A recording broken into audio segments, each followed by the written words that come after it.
Hello বন্ধুরা, সবাই কেমন আছেন? আশা করছি সবাই খুব ভালো আছেন। আবার একটা নতুন রেসিপি নিয়ে চলে এসেছি আপনাদের সামনে। তো আজকে বানাবো গরম গরম ব্রেড আলু পকোড়া। তো তার জন্য কি কি লাগছে চলুন দেখে নিই।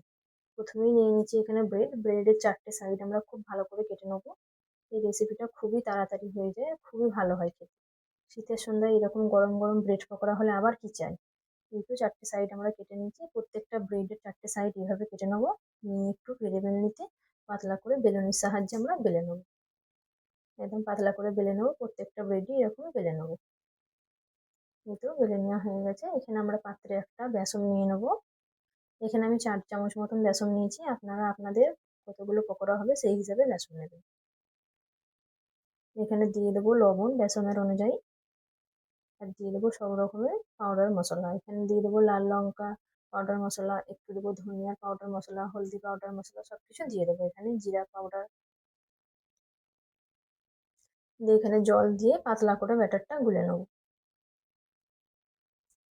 আমাদের ব্যাটারটা গুলে রেখে দিচ্ছি আমরা, ততক্ষণ এখানে আমরা মশলাটা বানিয়ে নেবো। এখানে নিয়ে নিয়েছি সিদ্ধ করা আলু মেখে নিয়েছি, আর ধনিয়া পাতা কুচো নিয়েছি, আর একটা পেঁয়াজ ছোট ছোট করে কুচো করে নিয়েছি। এখানে আলুর উপরে দিয়ে দিচ্ছি লবণ, হলদি পাউডার, জিরা পাউডার, আর লঙ্কা গুঁড়োর পাউডার, লাল লঙ্কার পাউডার। আপনারা চাইলে এখানে কাঁচা লঙ্কা কুচিও দিতে পারেন। ঝালটা আপনারা পরিমাণ মতন বুঝে দেবেন, আর লবণটাও। এগুলো সব ভালো করে মিক্স করে নিয়েছি, এই যে মাখিয়ে নিয়েছি। এবারে একটা তাওয়ায় দিয়ে দেবো অল্প করে তেল। তেল দিয়ে আলু মাখাটা একটু দিয়ে দেবো তাওয়ার উপর। আলু মাখাটা একটু হালকা করে 2 মিনিট মতন একটু ভেজে নেবো, তাহলে একটু ভালো হবে খেতে। আর একটু একটু ভেজে নিয়েছি, 2 মিনিট মতন করলেই হবে, এটা বেশি করার প্রয়োজন নেই। আপনারা দেখছেন আফসানা কুকিং। যদি আমার ভিডিও আপনাদের ভালো লাগে অবশ্যই আমার চ্যানেলটাকে like, comment, share and subscribe করে দেবেন।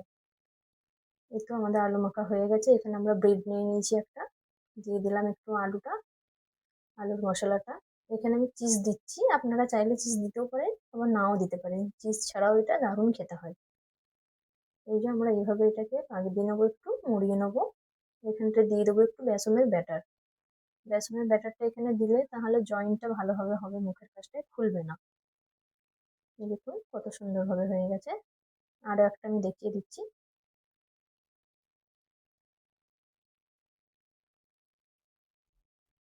এই দেখুন এরকম ধারা করে আরো একটা করে নেবেন।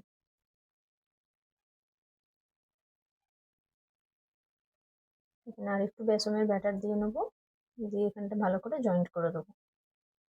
তাহলে ভাজার সময় এটা আর খুলে যাবে না।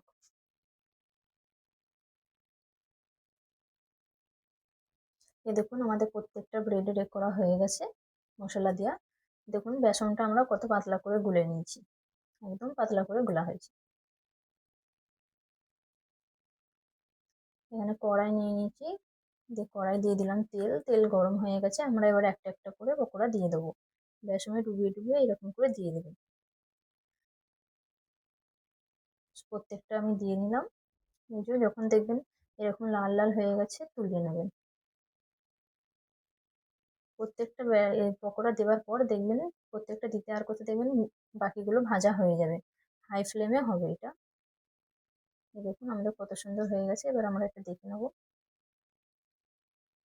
দেখুন দারুণ হয়েছে। আপনারা অবশ্যই আপনাদের বাড়িতে বানাবেন। আজকের পর্যন্ত এইখান পর্যন্ত, টাটা বাই বাই। ভালো থাকবেন।